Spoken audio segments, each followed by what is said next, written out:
Good morning. I hope everybody is doing well today.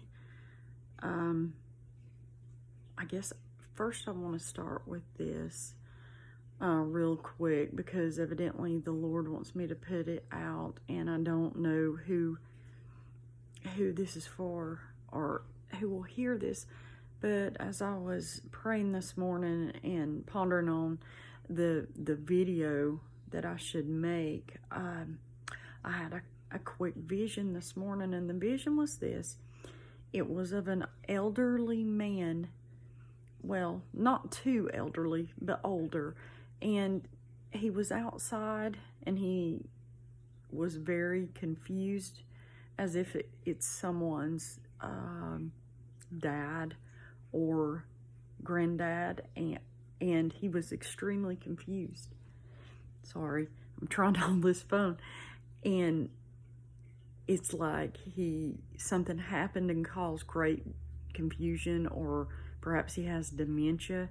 That's what I was feeling in the vision, and he did get lost. He was very confused, got lost, and I kept hearing the name Johnny, like he has gone to Johnny's, or there is a Johnny involved, like he was remembering something as a young person or as a child, a house he went to. He's trying to find that house. I don't know.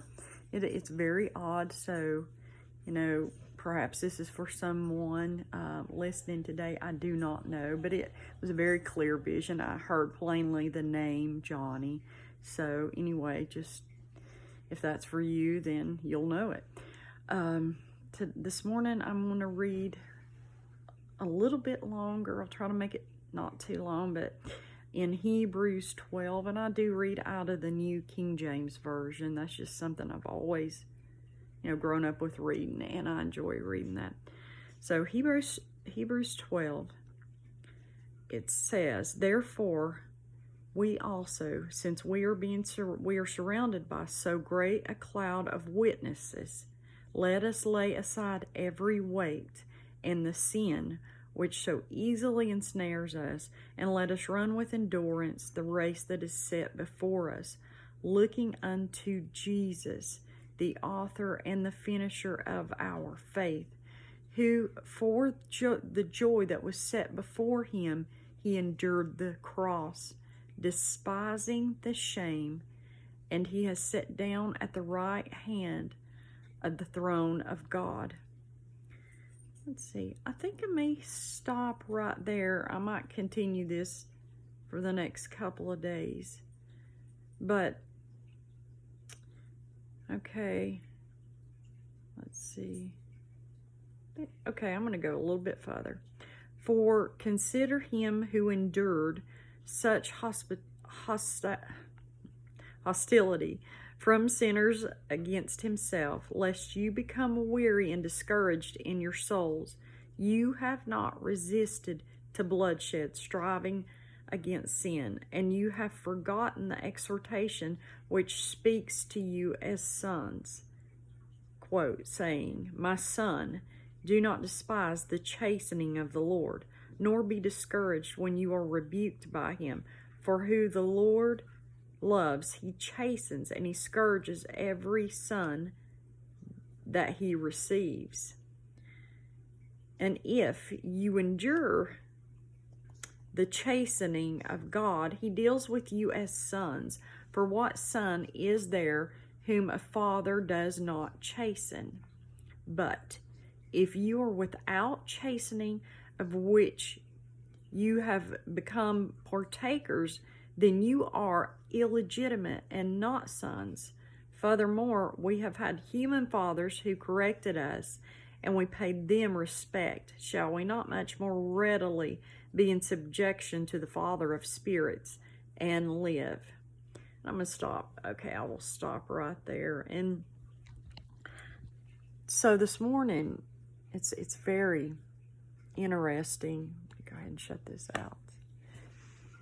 That's the scripture the Lord led me to this morning, because even Jesus, he suffered the things we suffer, and he even more so, because he carried the sins of the world upon him, and he took them to the cross. But, you know, we too many times look at suffering and chastening as a bad thing.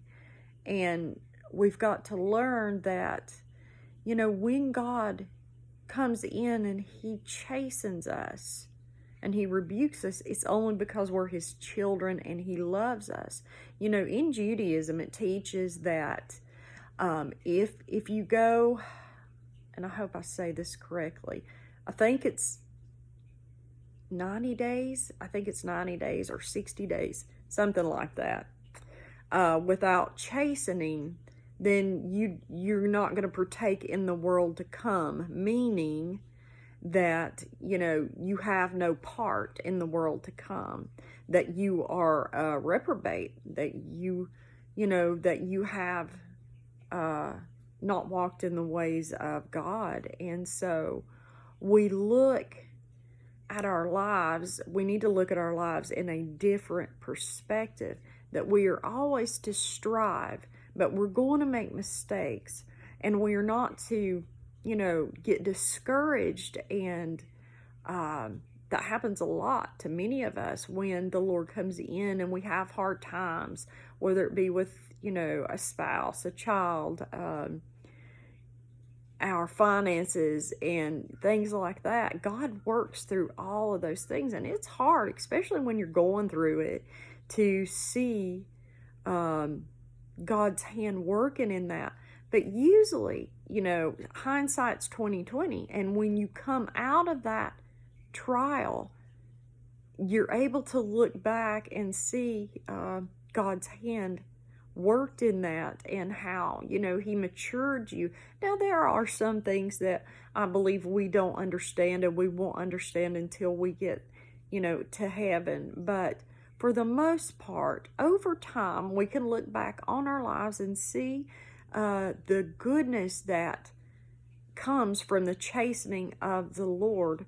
You know, he whips us.